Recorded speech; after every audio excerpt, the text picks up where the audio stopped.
Questions for Jason? Yes.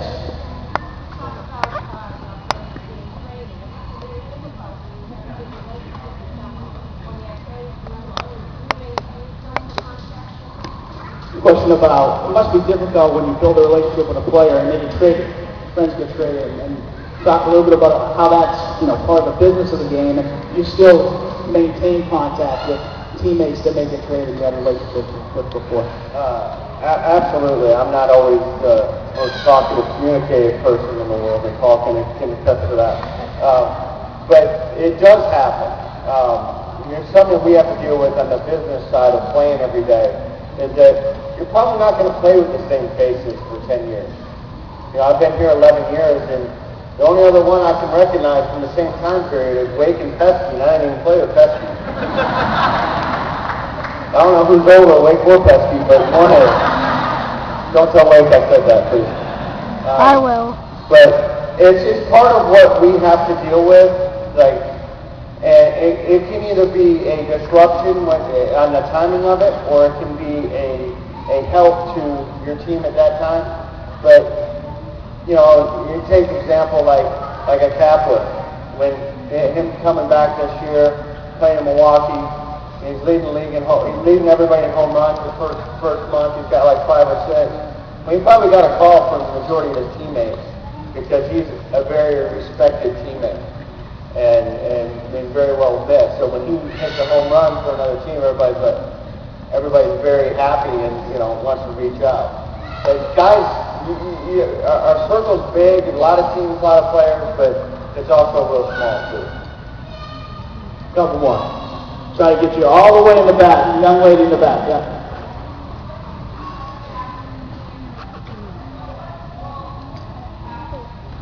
A question about your role as a captain. She asked me my role as captain is different. It hasn't changed a whole lot from my role as a catcher. My role on that team before I was announced and they put an extra letter on my jersey was the same. The same that I have to lead this pitching staff. I have to be accountable and accessible every day with the media. I have to kind of keep an eye on the heartbeat of what's going on with this team, attitude, hustle, those type things. So that didn't really change for me. The recognition of it changed.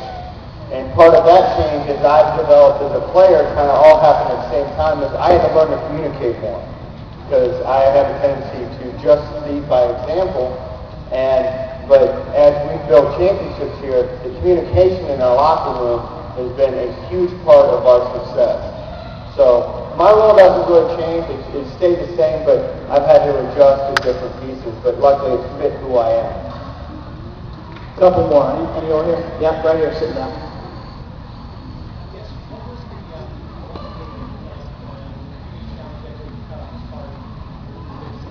As part of my development. I could say a lot of different things, but one was I signed professional ball and was with the Seattle Mariner organization. In that organization, I started off by struggling. I didn't hit well, couldn't catch with the lift in their eye, couldn't block, couldn't throw. And our game teaches us that we like to exploit what a player can't do.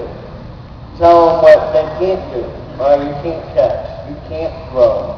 You're not hitting for average, but you're hitting for power. You're not hitting for power, but you're hitting for average. There's always something that everybody picks at.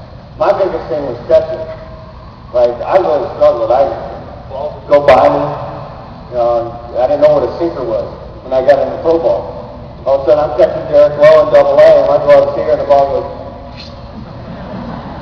And we had a couple guys that had this type of thinker, so I went through things of struggling, but I was encouraged. We had a catching instructor that encouraged me. You're going to see the light at the end of the tunnel. We're trying to make changes and do things like it's there. You can't see it right now, but it's there. And we had different parts. Well, right when I started to think that I had it, I was in the fall league and come back for the spring. I'm throwing the ball well, I'm catching well. Things are starting to come together. I lost it. Season started and I lost it. Balls were going over here, balls were cut, sailing, and It was part of my development. My development, big thing with me is I had to really understand what I was doing with the way that I think. I was told one thing, and it was basically my footwork, and I was just doing it. So I didn't really understand what I was doing. So it got to that point. He was visiting Tacoma, Washington, and he got rained out, and he's like, "What the heck's going on when you're throwing?" He goes, "You're all over the place again." He says, "I don't know. Just go out in the rain." We go out in the rain. He goes, "All right." He flips me the ball. He goes, "Your footwork." Boom. I spin.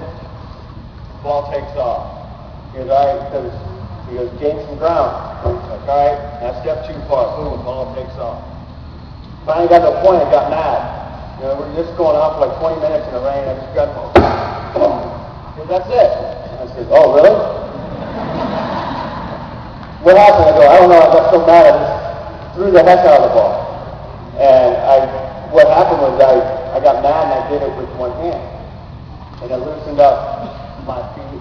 Because just a learning tool that I had is that I thought about it with one hand. I got mad, and all of a sudden my feet got freed up. By pure accident, by working, we were able to figure it out. But by encouragement of the catching instructor, allowed me to find it. And so we all go into struggle, and every one of us go back to it. I got time for one more. Boo! That's been a good question. I'll answer that quickly and we'll grab another one.